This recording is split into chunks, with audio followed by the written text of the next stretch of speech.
Ang karanasang ibabahagi ko po sa inyo ay nangyari sa isang baryo sa bayan ng Surigao kung saan noon ay taon-taon kaming nagbabakasyon ng aking pamilya.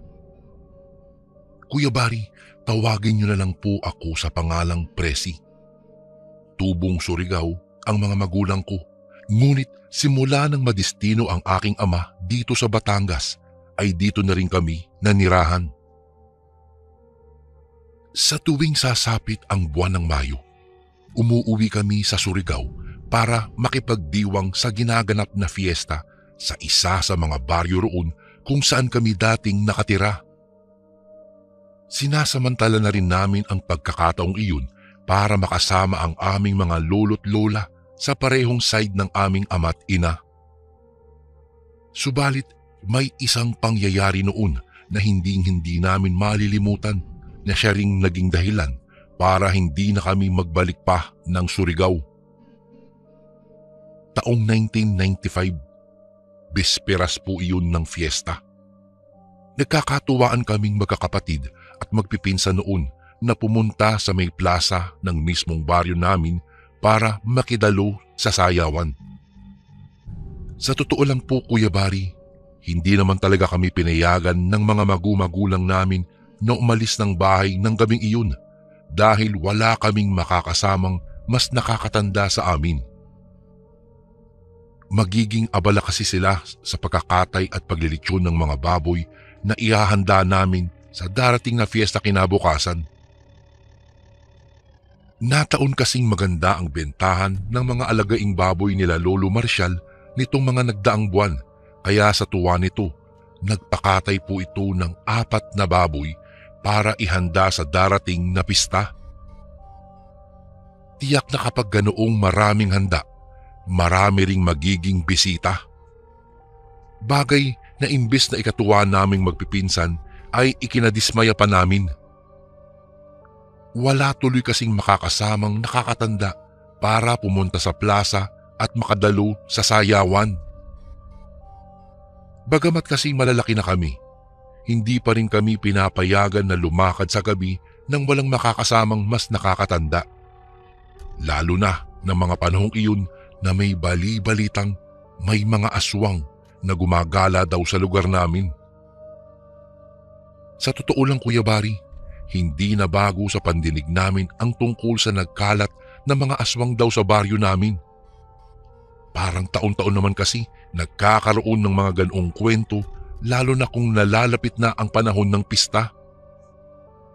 Sa mga ganoong panahon daw kasi marami daw naglipa ng tao sa daan kahit gabi na.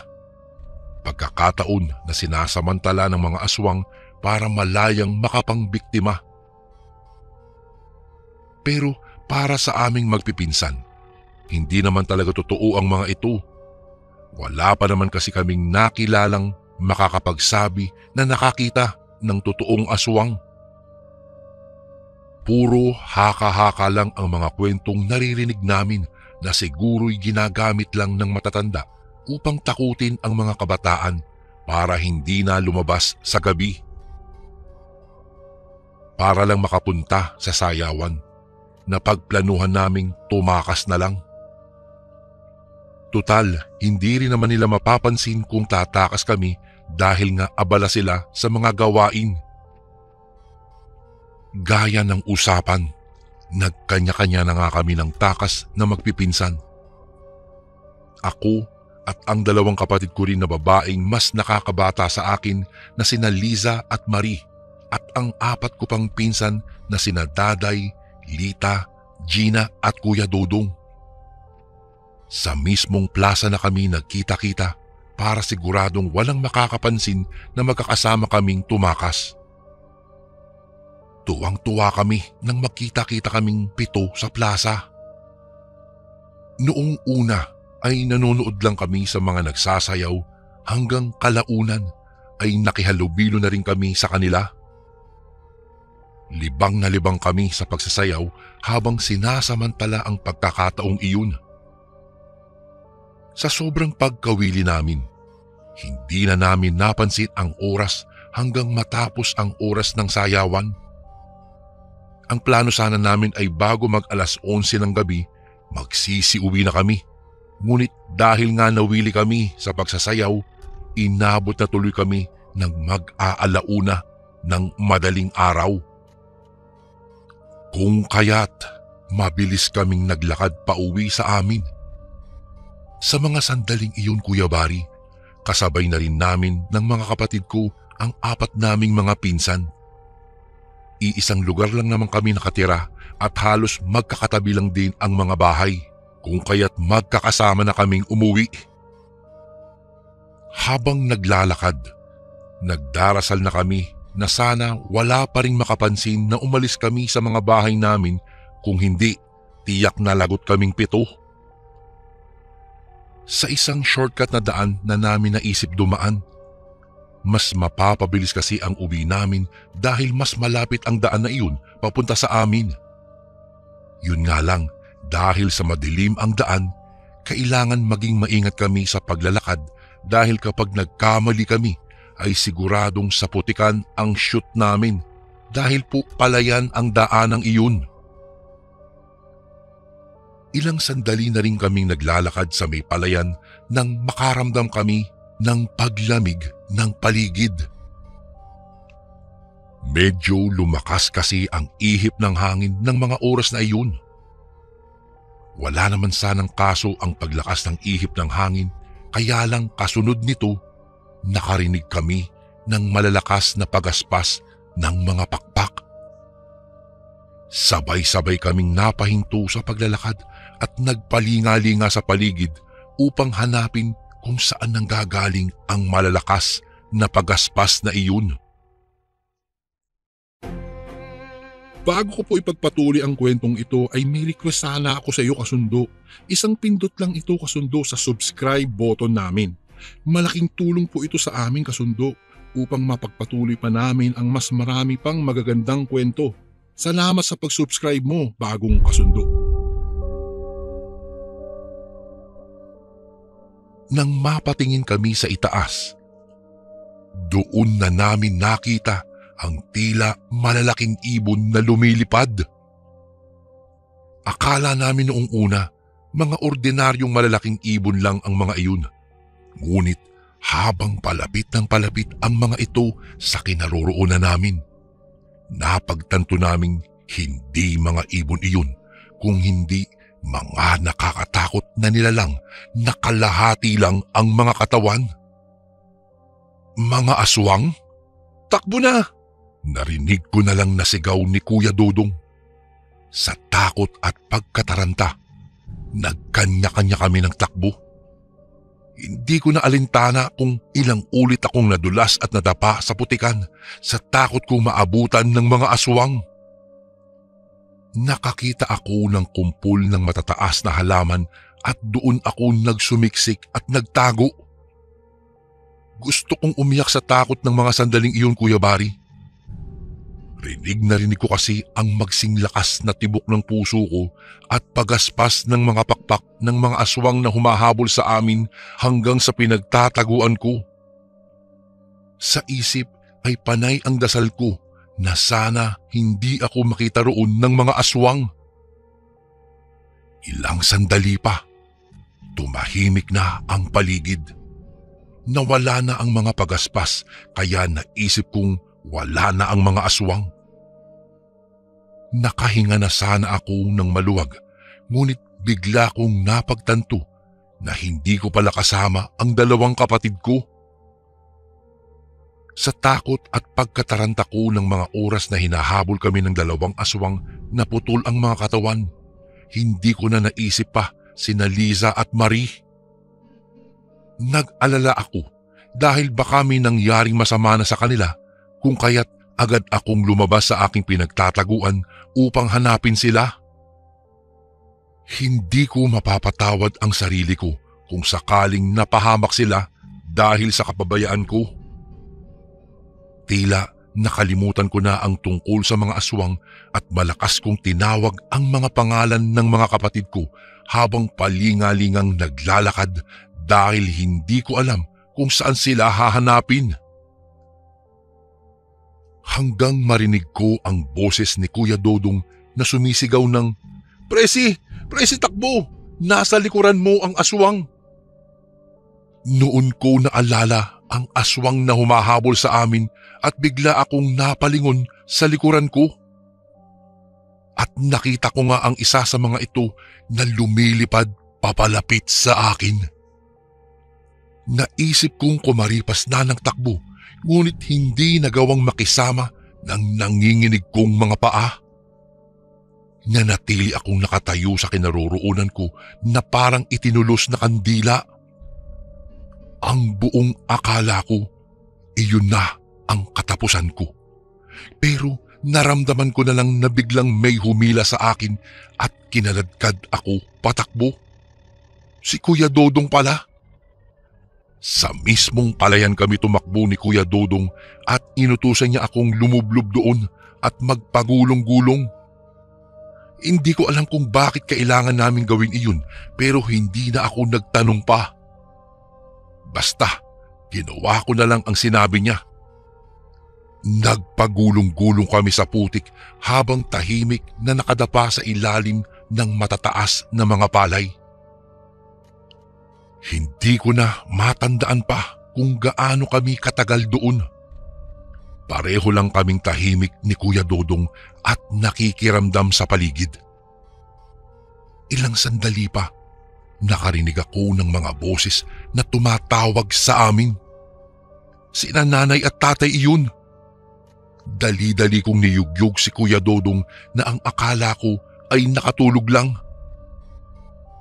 Ngunit nang hindi pa rin siya nagising kahit anong yugyog ang gawin ko, ay noon ako muling nilukuban ng takot at kaba.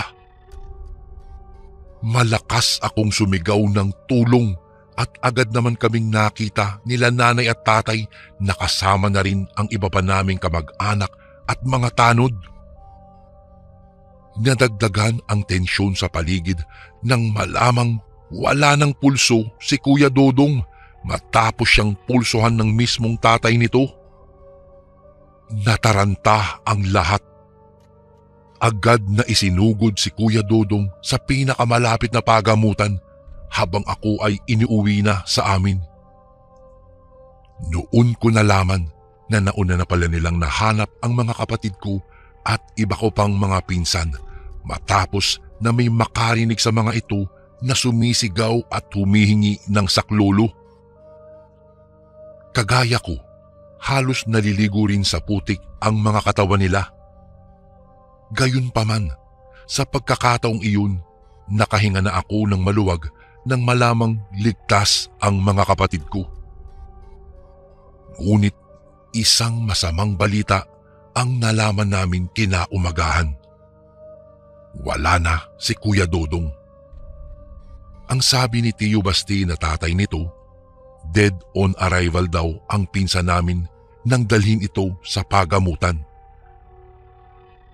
Ayon sa doktor na sumuri dito, atake daw sa puso ang dahilan ng pagpanaw ni Kuya Dodong. Dahil sa pangyayari, ang masaya at masaganang fiesta na sana ay sasalubungin namin ay nauwi sa isang malungkot at masakit na trahedya sanhi ng pagpanaw ni Kuya Dodong. Imbis na magfiesta kami at magsaya, isang malungkot na burol ni Kuya Dodong ang aming nasaksihan. Isang malungkot na aral sa aming magpipinsan ang nakakatakot naming karanasang iyon. Simula rin noon, hindi na rin kami umuwi pa ng Surigao.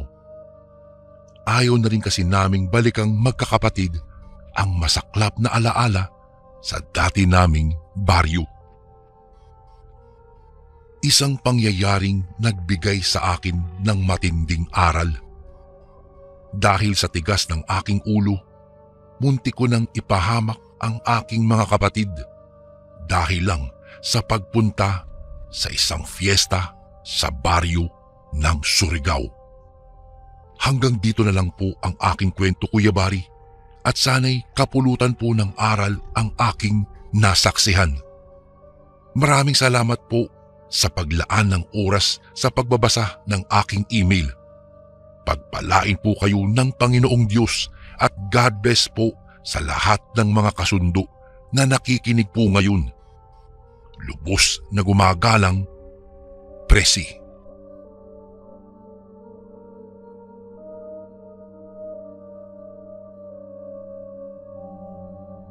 Magandang araw, Kuya Barry. Tawagin niyo na lang po ako sa pangalang Cathy. 55 anyos. Isa po akong arkitekto na nakabasing ngayon dito sa Cebu. Ako po ay dating nakatira sa probinsya ng Siquijor. Dito po sa aming lugar, kalat po ang tungkol sa usapang mangkukulam. Sikat ang nasabing klase ng tao sa aming probinsya. Sa katunayan niyan, marami pong uri ang mangkukulam. May mambabarang, manggagamod, mamaraya, makukusino, manggagaway, manananim at hukluban. Sa dami ng mga taong gumagamit ng itim na mahika doon sa aming lugar, kay hirap na talagang magtiwala. Lahat na lang kasi ay kompetensya ang tingin sa isa't isa. Bawat problema nila ay nare-resolba kaagad sa patayan.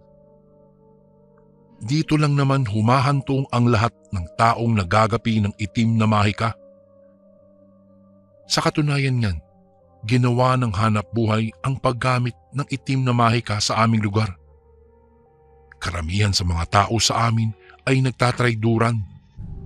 Gumagawa ng kahit na anong sakit na igagawad sa mapusuan nilang lagyan para din lang magpagamot sa kanila.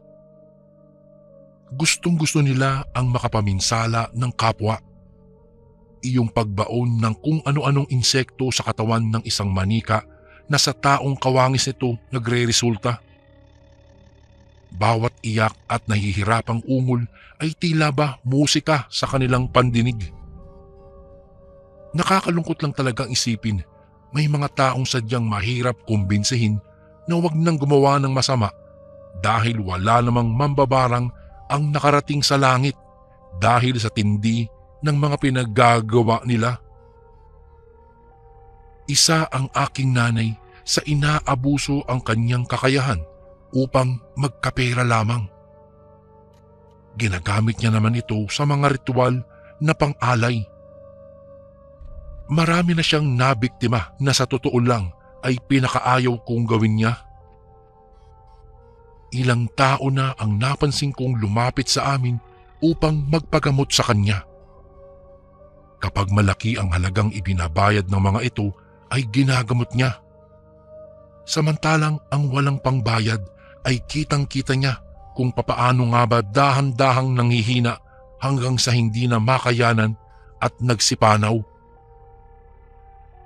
Wala naman akong magawa para pigilan si nanay. Sa ganitong paraan lang kami nagkakapera, Kuya Barry. At dito nalalamnan ang aming mga sikmura. Madalas kuhain ang kanyang serbisyo sa mga panahong may itinatayong panibagong gusali sa aming lugar. Noong mga panahong iyon, may mga kontraktor na dumating sa aming lugar para makipag-usap tungkol sa usaping alay.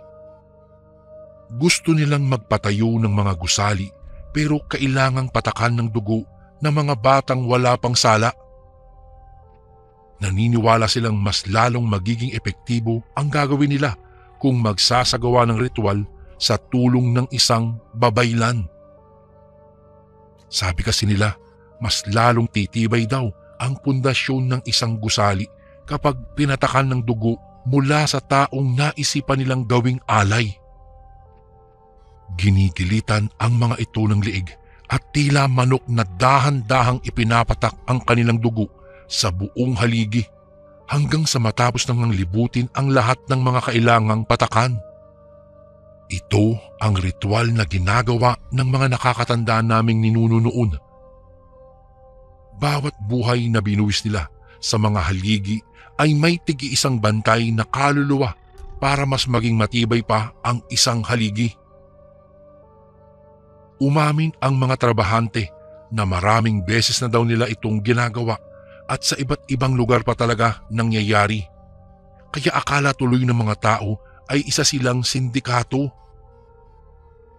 Taong 1983 nang mauso ang nakawan ng mga bata sa aming lugar.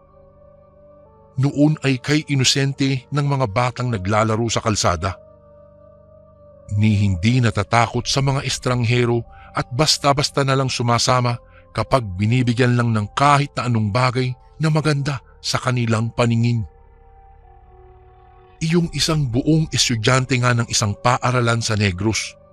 Sumakay sa eroplano pagkatapos silang paasahing may mga ipamimigay na magagandang damit at pagkain na nasa loob ng sasakyang panghimpapawid.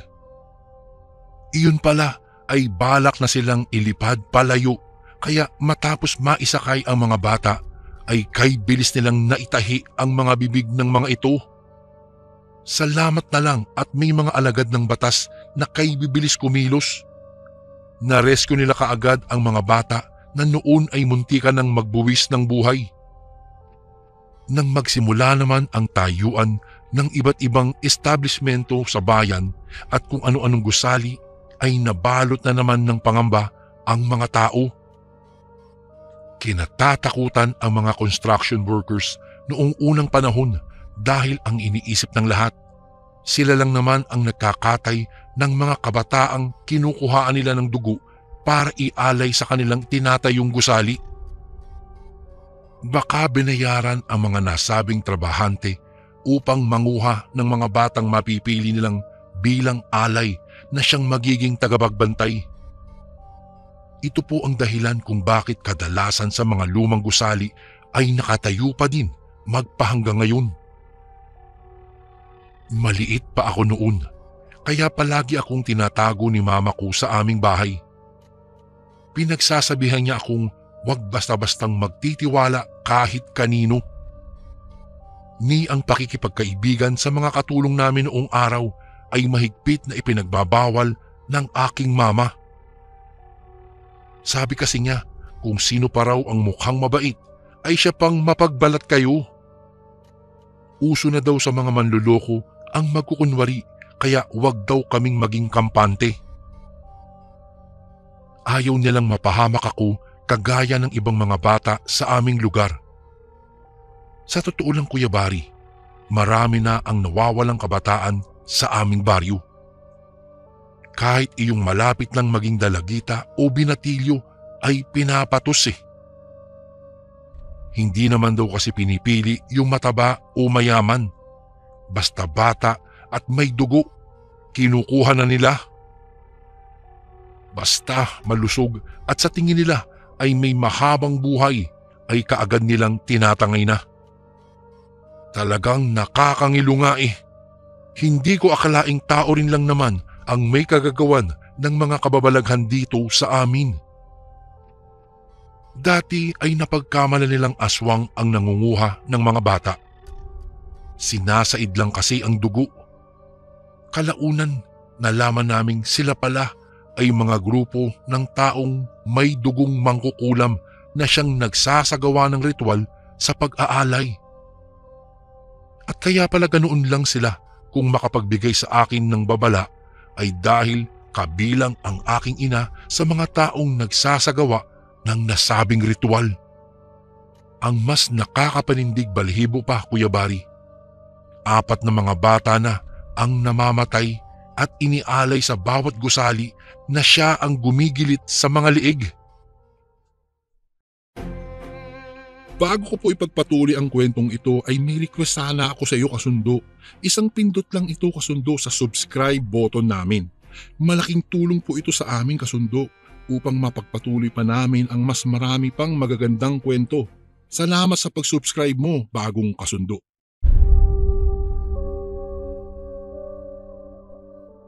Isa sa pinagdududahan naming inalaya nila ng dugo ng bata ay ang lumang library sa isang university sa aming lugar.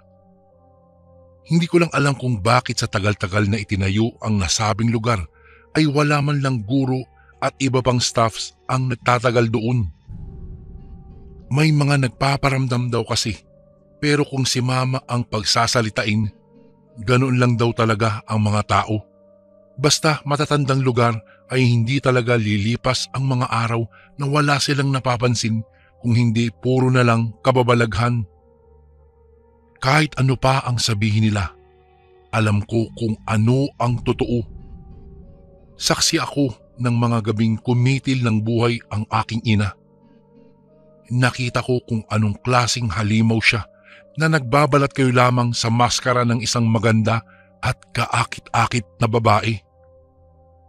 Noong gabing iyon, palihim kong sinundan ang aking ina habang tiyak ang mga hakbang niyang naglalakad papunta sa isang malaking gusali. May dala siyang libro at iilang itim na kandila. Habang sinisimulan ang ritual, nakita ko kung papaano nagsindi ng itim ng kandila ang aking ina at nagsalita ng mga lengguwaheng hindi ko maintindihan. Kinilabutan ako, Kuya Bari, nang makita ang 3 hanggang 5 kabataang nakagapos sa di kalayuan. Kanya-kanya sila sa pagpupumiglas at mukhang kanina pa nangangatog sa labis na takot. Hindi ko mapigil ang makaramdam ng awa para sa mga bata. Kagaya ko, nais din nilang mabuhay. Kaso lang nataong sila ang biktima at kami ang nambibiktima. Hindi ko alam kung saan ako banda lulugar. Gusto kong sumigaw, ngunit kapag nalaman nilang nandito ako sa dilim at nagtatago, baka mamaya isama na nila ako sa mga iaalay. Ayaw ko pang mamatay. Sinimulan nila ang ritual ng pag-aalay. Tingin ko si mama ko noon, isang halimaw. Wala siyang awa. Kahit nga noong humahagulgol na ang kanilang mga biktima at nakikiusap, ay binginayata siya. Matapos kong masaksihan ang isang karumal-dumal na krimen, kaagad na akong nakapagdesisyon.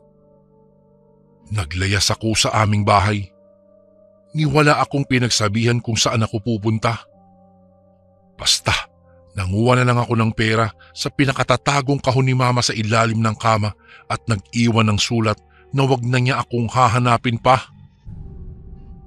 Nagpalaboy-laboy ako, Kuya Bari, hanggang sa may makilala akong mag-asawang mayaman.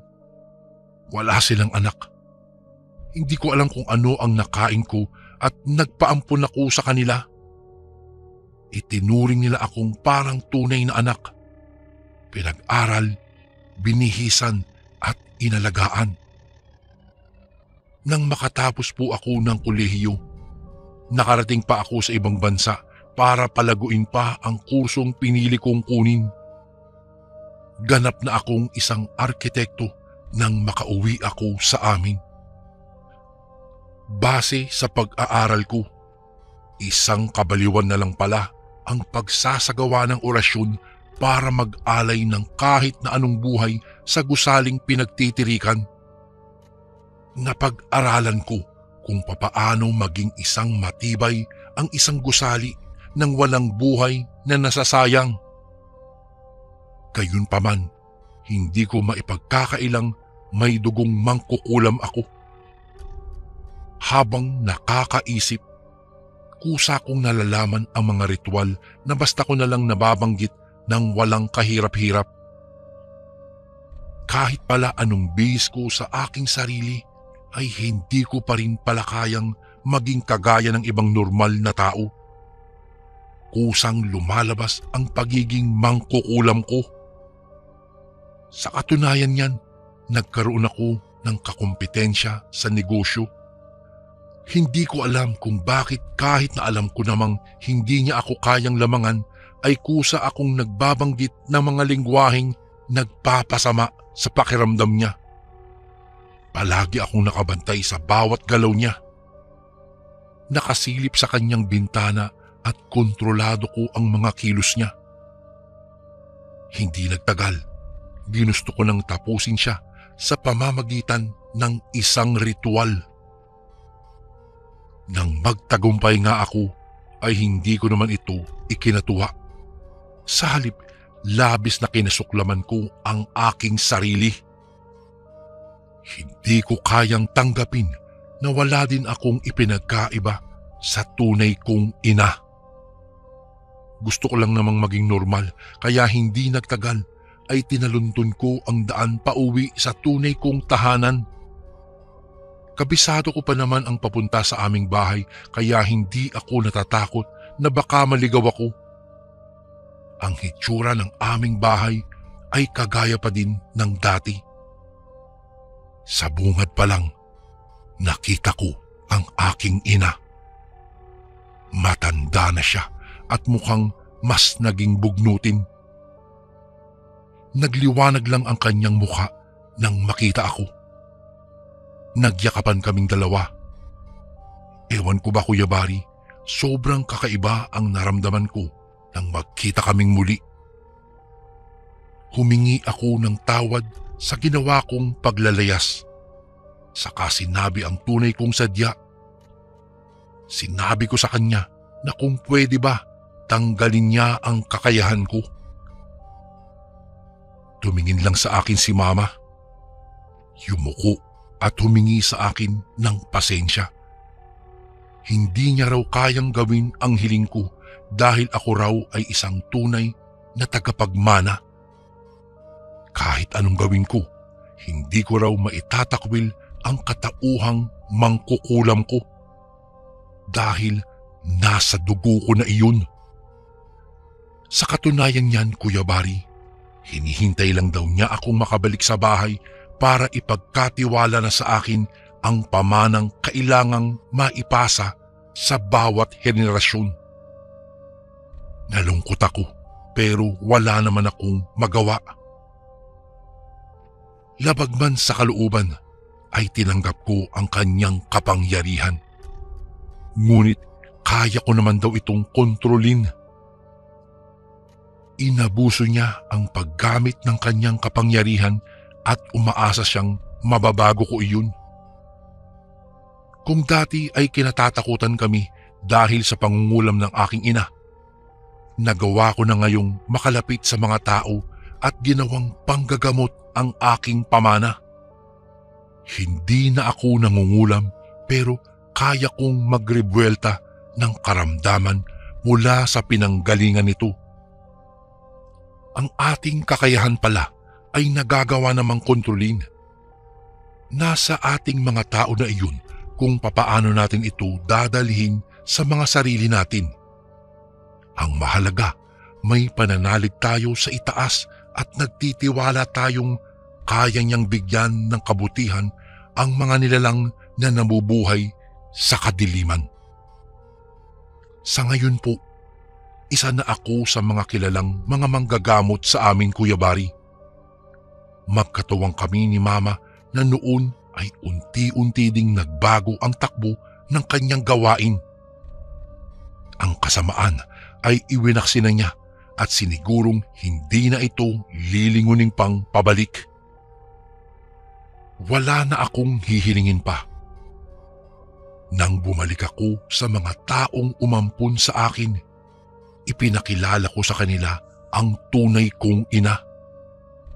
Magkasundo sila at naging katuwang sa pagmamahal sa akin, kaya alam kong dapat ko lang palang tawagin ang Panginoon para mapabuti ang lahat ng tao sa paligid ko. May mga nangungulam pa naman sa aming lugar sa ngayon pero hindi na natatakot ang mga tao. Kahit palakulamin tayo ay kaya nating itong labanan sa pamamagitan ng pagtitiwala sa may kapal. Dito ko na po tatapusin ang aking kwento, Kuya Bari. Hindi po ako nahihiya kung ano man ako. Ipinagmamalaki ko ang aking angkan, maging ang aking ina, kahit na may dugo akong mangkukulam. Hanggang dito na lang po ang aking kwento at sana po'y mapili niyo pong basahin din ito sa inyong channel, Kuya Bari. God bless po and more power po sa Ang Sundo Horror Stories. Lubos na gumagalang, Cathy.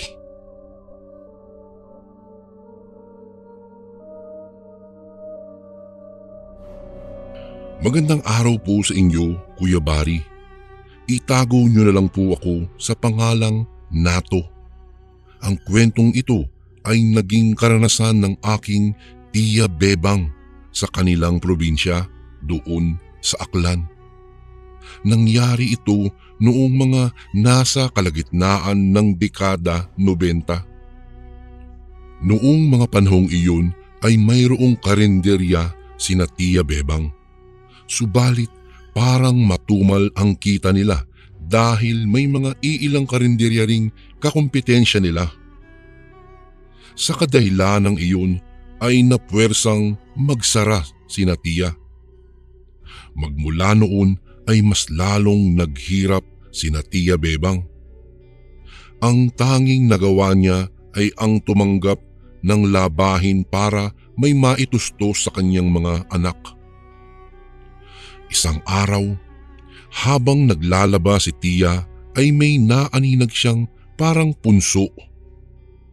Tinitigan niya iyon ng mabuti hanggang sa may nakita siyang tila may gumagalaw. Walang ano-ano ay dahan-dahang naging klaro ang kung anumang gumagalaw. Ano yan? Parang taong maliit? Tanong ni Tiya. Nagtaka siya kung kaya iniwan niya ang kanyang labahin. Dahan-dahan siyang lumapit doon sa punso at nakita niyang kumakaway sa kanya ang maliit na tao. Kaibigan! Sigaw ng nilalang habang ito ay kumakaway. Habang nakatitig si Tiya ay nahilo siya. Gayunpaman ay pinilit niyang huwag matumba. Anong uring nilalang ka? Tanong ni Tiya. Hindi sumagot ang maliit na nilalang. Bagkus ay may kung ano iyong kinuha sa tila supot na daladala niya. Iniabot niya iyon kay Tiya. Kahit na nag-aalangan at kinakabahan man, ay inilahad na rin ni Tiya ang kanyang kamay. Ibinigay sa kanya ng maliit na nilalang ang isang bagay na siyang babago pala sa kanilang buhay.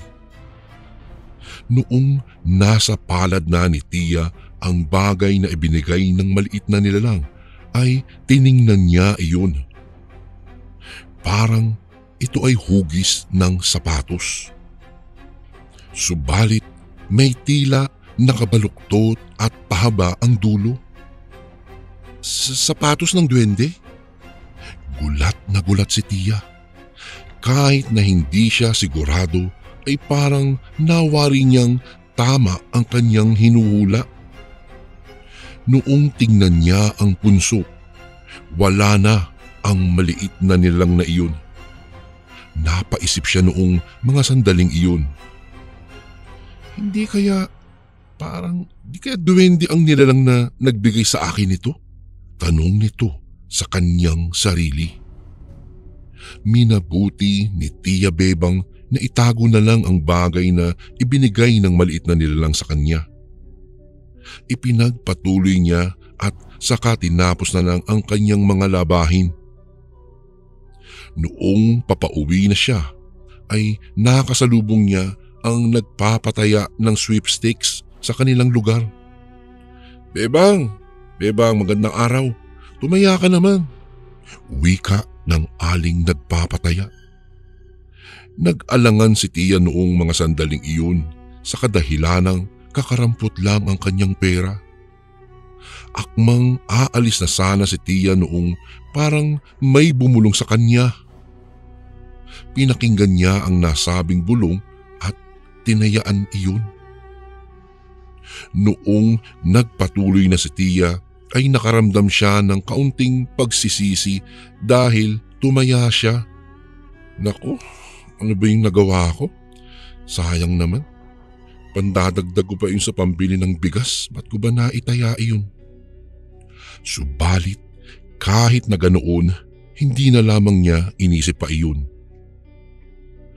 Pagdating niya sa kanilang bahay ay sinabihan niya ang kanyang anak na mangutang na lang muna kay Aling Leticia ng bigas at saka isang lata ng sardinas. Ngunit noong pagkabalik ng kanyang anak ay nakabagsak ang balikat noon. Sinabi nitong ayaw daw silang pautangin ng tindera dahil mahaba na raw ang listahan ng kanilang utang. Wala nang nagawa sina Tia Bebang ng mga sandaling iyon kung hindi ang magtiis sa gutom. Tubig na lang ang ginawa nilang pantawid sa kanilang gutom noong gabing iyon. Kinabukasan, babalik na sana si Tia Bebang sa paglalaba noong humahangos na dumating ang babaeng tinayaan niya ng sweepstakes. "Bebang, Bebang, walang yan, nanalo ka, nanalo ka!" Sigaw nito. Napalundag si Tia Bebang noong malaman niyang iyon at halos walang paglagyan ang kanyang tuwa. Nung araw ding iyon ay nakuha ni Tia Bebang ang kanyang napanalunan. Hindi na siya nagpadalos-dalos ng paggastos at minabuti niyang bumalik sa kanyang pagkakarinderya. Noon din ay bumili siya ng mga kakailanganin niya at nag-isip kung papaano siya o kung papaano niya masisimulan ito muli. Noong makabili na si Tia ng mga kakailanganin niya, naisip niya ang naibigay sa kanya ng duwende. Tiningnan niya iyon at agad siyang napaisip. Marahil ito ang nagbigay ng swerte sa akin. Hinalikan iyon ni Tia Bebang at nagpasalamat siya roon. Kinagabihan, agad na nahimbing sa kanyang pagtulog si Tia. Nakaramdam siya kasi ng matinding pagod ng araw na iyon. Noong nasa kahimbingan siya ng kanyang pagtulog nang bigla siyang naalipungatan dahil sa maliit na boses na naririnig niya. Bago ko po ipagpatuloy ang kwentong ito ay may request sana ako sa iyo kasundo. Isang pindot lang ito kasundo sa subscribe button namin. Malaking tulong po ito sa amin kasundo upang mapagpatuloy pa namin ang mas marami pang magagandang kwento. Salamat sa pag-subscribe mo, bagong kasundo.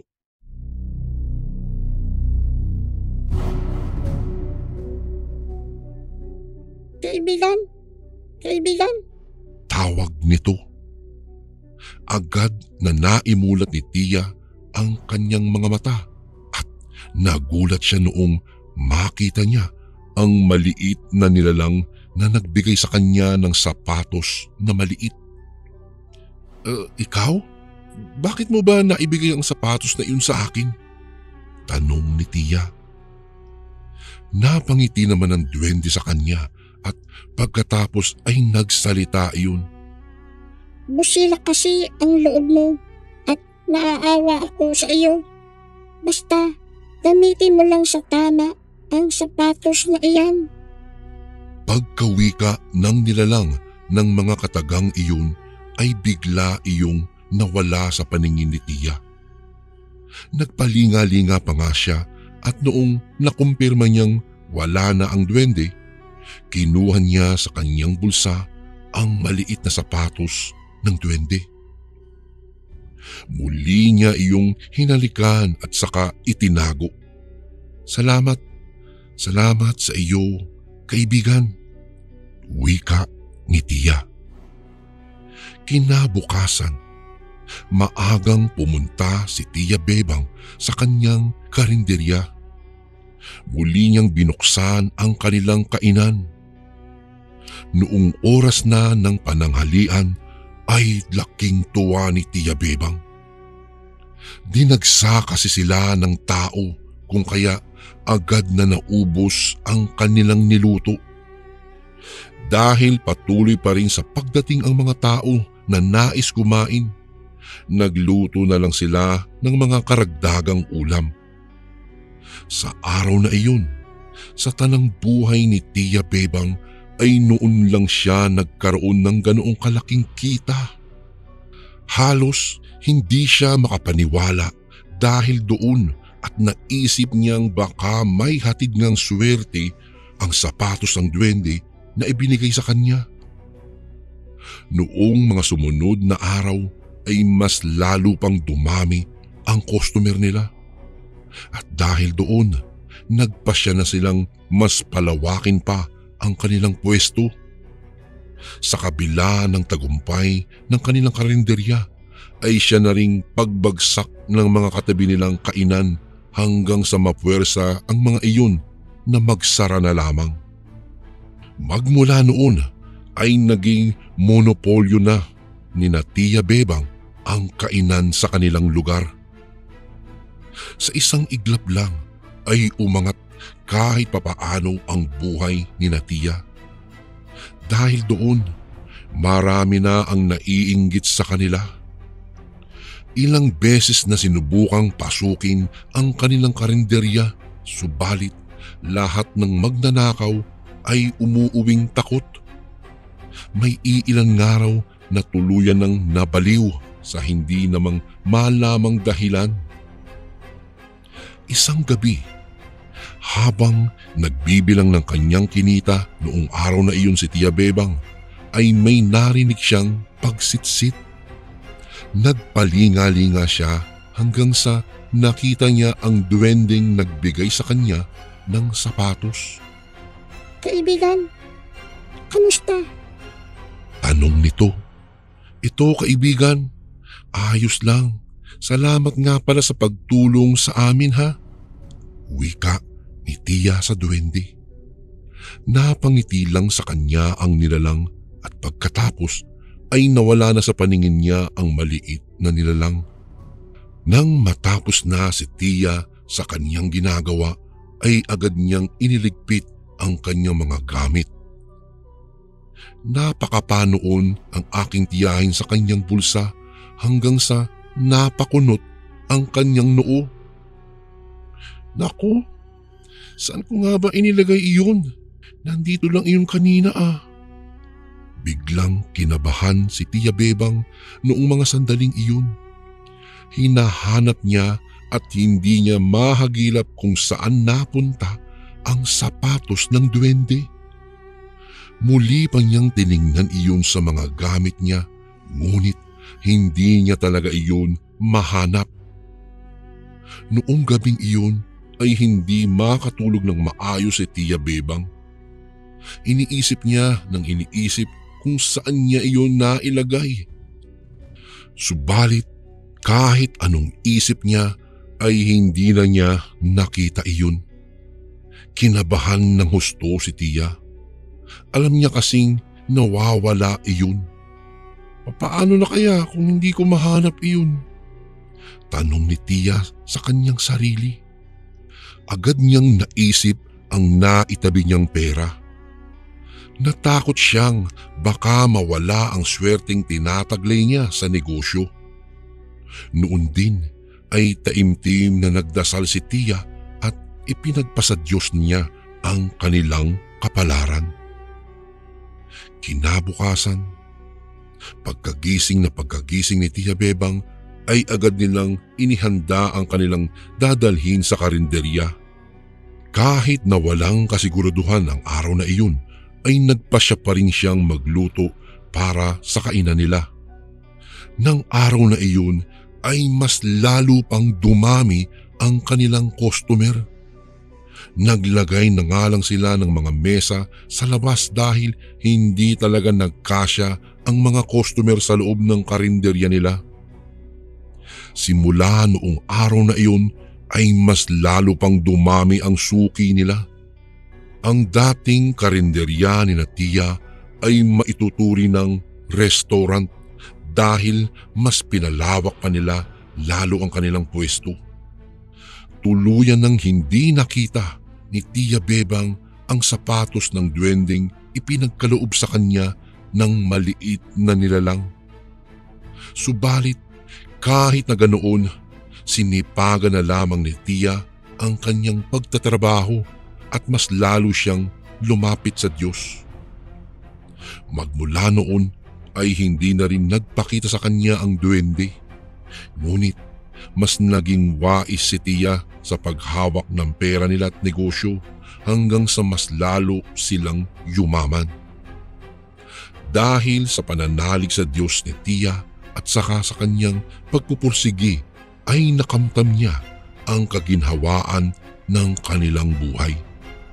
Simula rin noon, nagpasya si Tia na pag-aralin ang iilang mga kabataan sa kanilang nayon na hindi kayang pag-aralin ng kanilang mga magulang. Kahit na marami ang naiinggit at hihila sa iyo pababa, huwag mo na lang intindihin iyon. Ang mahalaga ay gawin mo kung ano ang nararapat at tama. Huwag mong iasa lahat sa swerte. Dapat ay pagtrabahuan mo para ikaw ay swertihin. Ito ang mga huling katagang sinabi ni Tia sa kanyang mga anak. Magpasa hanggang ngayon, Kuya Bari, na natili silang maunlad at mas lalo pa silang naging malapit sa Diyos. Hanggang dito na lang po ang aking kwento, Kuya Bari. Maraming salamat po sa pagbasa ng aking email. Gumagalang, Nato.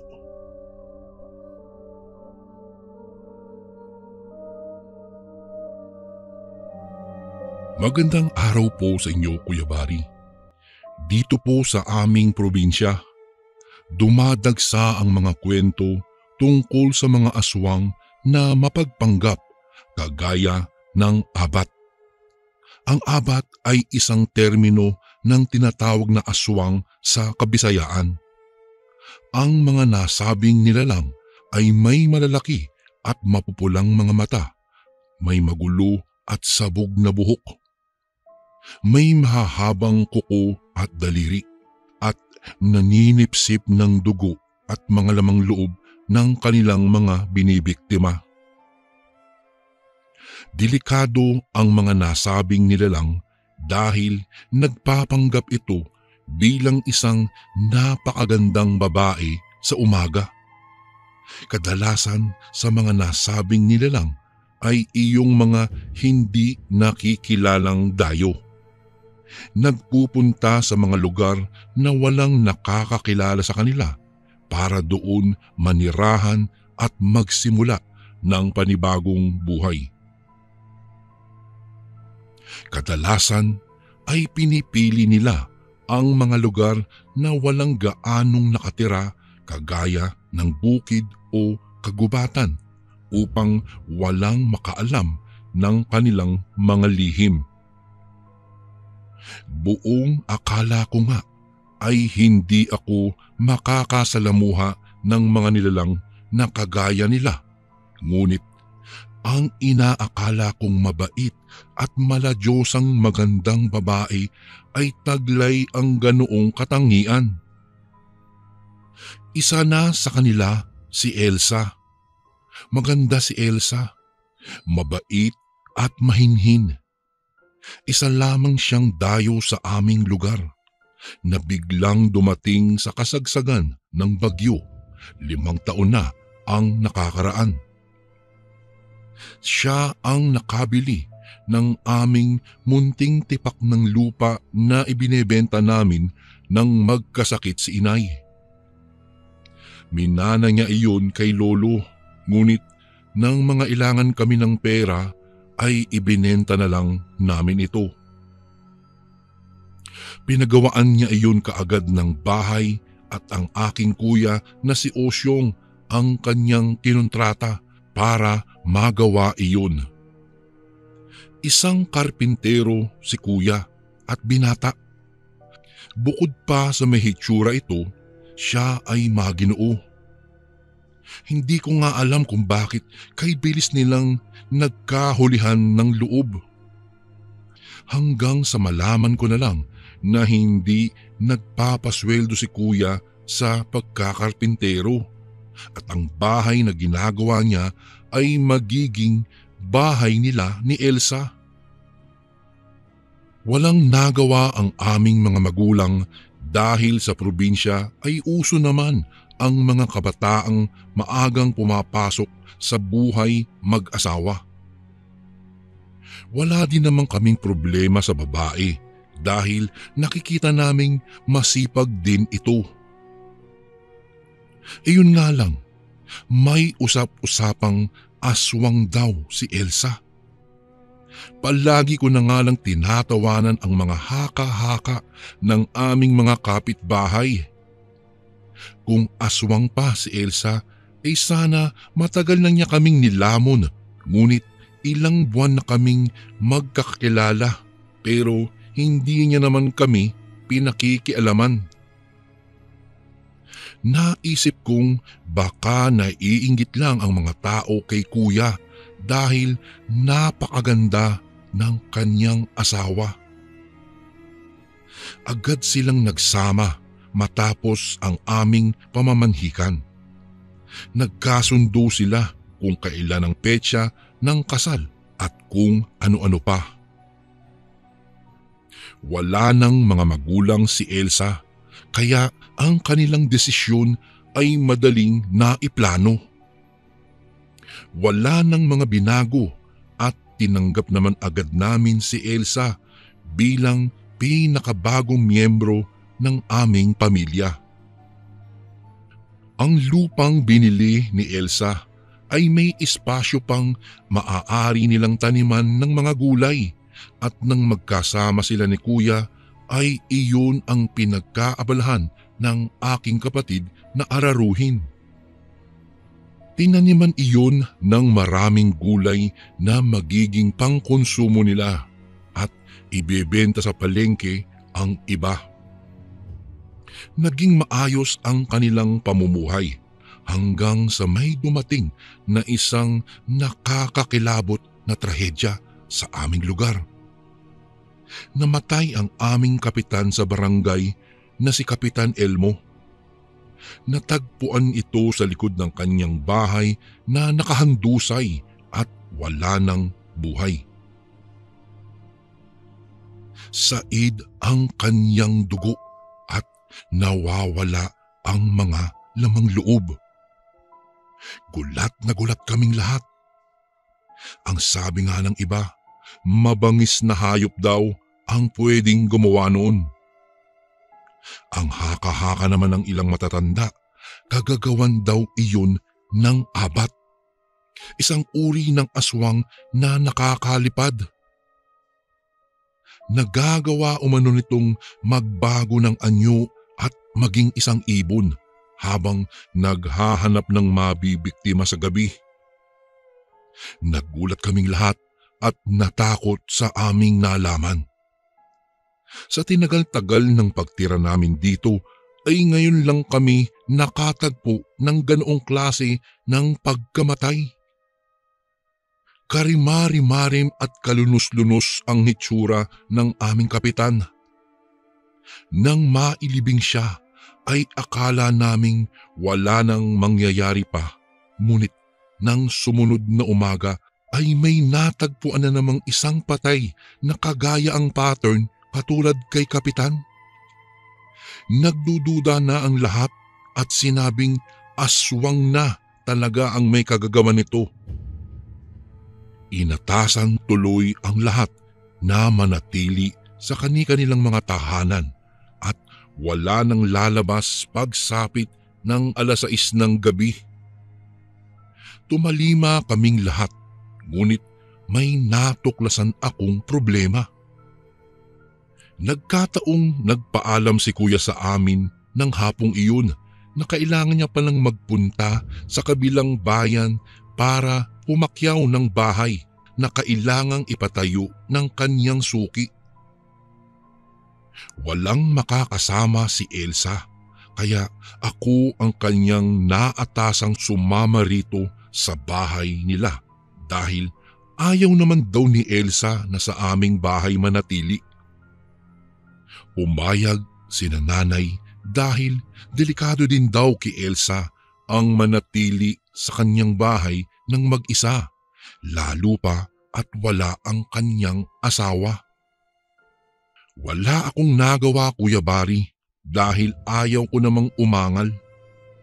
Mabait naman kasi si Elsa, kaya sinamahan ko siya sa kanilang bahay ni Kuya.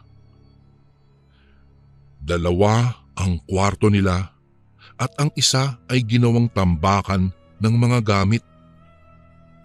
Pinili ko sa salas na lang ako matulog, samantalang si Elsa ay sa kanilang silid. Sabi niya, tawagin ko na lang daw siya kapag may kailangan ako. Ngunit tumawa ako at sinabing ayos lang ako. Nagbilin pa siya na bukas daw ay magiging masarap ang aming ulam dahil maghahanap siya ng atay at gagawin niyang adobo. Tumango pa nga ako sa kanya, saka nagpaalam na upang matulog na. Hindi ko alam kung gaano katagal akong nakatulog dahil nang muli akong magising ay gabi pa. Ngunit maliwanag lang dahil sa buwan. Bilog na bilog pala ang buwan. Bumangon ako at kinusot ang aking mga mata. Nakaramdam ako ng panunubig kaya naman tumayo ako at tinungo ang CR. Nang matapos ay babalik na sana ako sa aking higaan nang mapakunot ang aking noo sa mga narinig ko sa loob ng kwarto nito. May nauulinigan akong nagsasalita kaya inilapat ko ang aking tainga sa bahagyang nakaawang na pinto. Bago ko po ipagpatuloy ang kwentong ito ay may request sana ako sa iyo kasundo. Isang pindot lang ito kasundo sa subscribe button namin. Malaking tulong po ito sa aming kasundo upang mapagpatuloy pa namin ang mas marami pang magagandang kwento. Salamat sa pag-subscribe mo, bagong kasundo.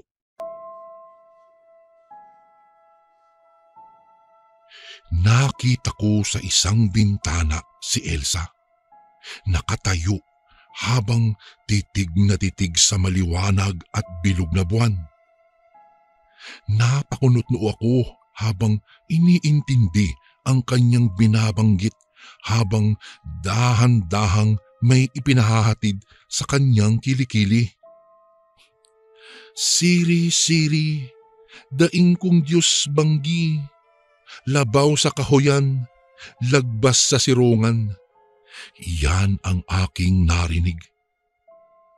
Tila pa akong nabingi habang pinakikinggan na ilang ulit niya itong sinasabi hanggang sa magulat ako nang may animoy balahibong nakatiklop na dahan-dahang bumubukas at palaki ng palapad.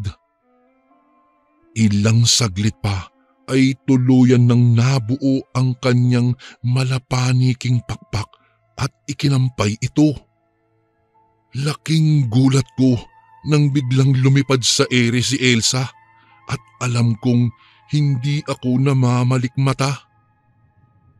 Wala akong nagawa nang makalabas na siya ng bahay at tuluyang lumabas papalayo. Tumahip ang kaba sa aking dibdib habang nag-iisip kung ano ang kanyang gagawin. Aswang si Elsa. Malinaw na siya ang abat na kinatatakutan naming lahat.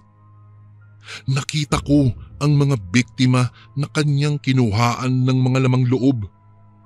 Siya pala ang salot sa aming lugar. Nanatili akong tulala dahil wala akong maisip na maari kong gawin. Kay daming ideya sa aking isipan at dumagsa ang alalahanin sa aking isipan. Una doon ay si Kuya Osyong. Paano ko sasabihin sa kanya ang aking nakita nang hindi siya magugulat? Paano kaya? Hanggang sa magmadaling araw na lang ay hindi pa rin ako nakakatulog. Naisip ko na lamang na kumuha ng kalamansi dahil nabanggit na minsan ito ni nanay na napakagaling daw iyon sa mga aswang. Hindi ko pa naiisip na maaari palang mabuking ang aswang sa pagpiga ng kalamansi sa kanilang pagkain. Natensyon ako nang makarinig ng kalabog, kaya dali-dali akong nahiga at nagkunwaring natutulog. Kinakabahan ako sa isiping baka ako na ang isusunod na lamunin ni Elsa. Umingit ang pinto, tanda na binuksan niya ito. Kaya naman abot-abot ang aking dasal na sana ay wag na niya akong pakikialaman. Bahagya ko siyang sinilip at nakita kong may bitbit siya. Pagkatapos ay dumiretso siya patungo sa kusina. Nang muli siyang lumabas ay wala na siyang daladala at muling bumalik sa kwarto, pero masuka-suka ako nang dumaan siya sa aking tapat. Amoy masangsang siya na parang pinaghalo-halong dugo at kung anumang lamang loob. Tila mawawalan ako ng ulirat habang narinig siyang may sinasabi sa kanyang sarili. Ipapakain niya sa akin at kay Kuya Osyong na parating bukas ang atay na lulutuin niya. Hindi na ako talaga natulog hanggang sa mag-umaga at hinintay na lamang si Kuya. Nang magliwanag ay binati pa ako ni Elsa at tinanong kung ayos lang ba ako dahil namumutla daw ako. Umiling lamang ako at sinagot siya ng maayos. Hanggat maaari ay ayaw kong ipahalatang mamatay-matay na ako sa takot dahil sa aking natuklasan.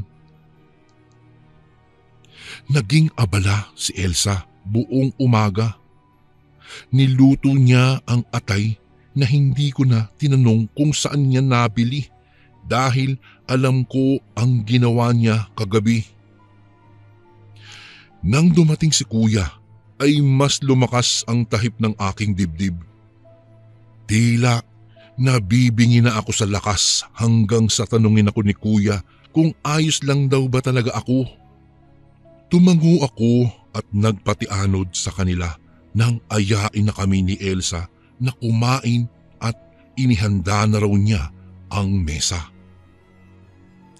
Gusto kong masuka nang mauna pa siya sa pagsakmal ng kapirasong atay at kinain. Nagkatinginan kami ni Kuya na napansin kong namutla din habang nakatitig sa pagkain. Napansin ko ang mahigpit niyang pagkakahawak sa tinidor, kaya naman inihanda ko na ang kalamansi. Kanina kasi ay pasimple kong inilagay ito sa aking bulsa.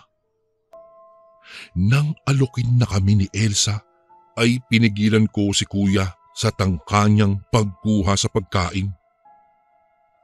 Tumayo ako at walang babalang pinigaan agad ang atay na hindi ko alam kung ano ang ginawa ni Elsa at bakit nagmukha itong atay ng baboy.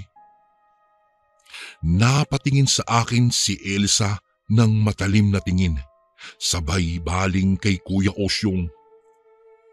Sa uutal-utal na pagsasalita ay sinabi ko sa kanilang dalawa ang natuklasan ko kagabi. Papahigpit ng papahigpit ang pagkakahawak ni Kuya sa mga kubyertos hanggang sa matapos akong magsalita. Tumayo si Kuya at galit na tumingin kay Elsa, saka sinabing totoo ang aking sinabi. Hindi raw siya totoong nagpunta sa kabilang barangay para magtrabaho, kundi para matyagan ang kanyang asawa. Nasa katapat na kamalig lang pala nanatili si Kuya sa buong magdamag. Gulat ako sa natuklasan, lalo na nang makita ko ang kakaibang mga uod na nagsisilabasan sa atay na kanyang isinilbi sa amin. Nagkaroon ito ng sariwang dugo na hindi ko din alam kung saan nagmula. Marahil dahil sa kanyang gagawing panlilinlang sa amin. Hindi na ako nakapiyok nang uundayan na niya sana ng saksak ang kanyang asawa na mabilis namang nakalundag papalayo sa bahay.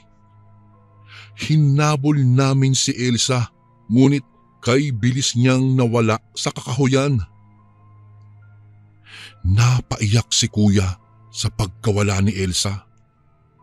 Mahal na mahal daw niya ito, ngunit ayaw niyang konsintihin ang ginawa nito dahil hindi naging maganda ang nangyayari sa aming barangay mula nang mapabalitang may aswang dito.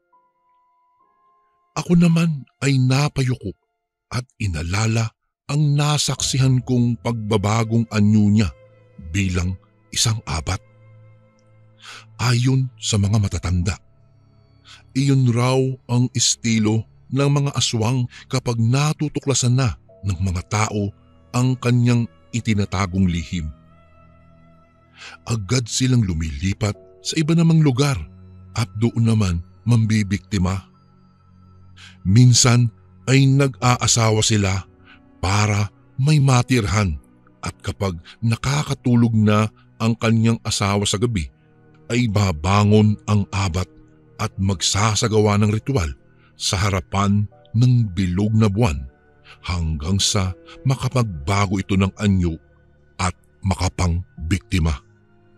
Isang karanasan na hindi ko malilimutan. Maraming salamat po Kuya Barry and more power po sa inyong channel. And again, maraming salamat po mga kasundo. Don't forget to subscribe and i-click nyo lang po yung bell na button para updated po kayo sa mga upcoming videos namin na paparating. Maraming salamat po ulit. God bless and ingat po lagi dyan. Ito po si Kuya Barry at ako ang Sundo.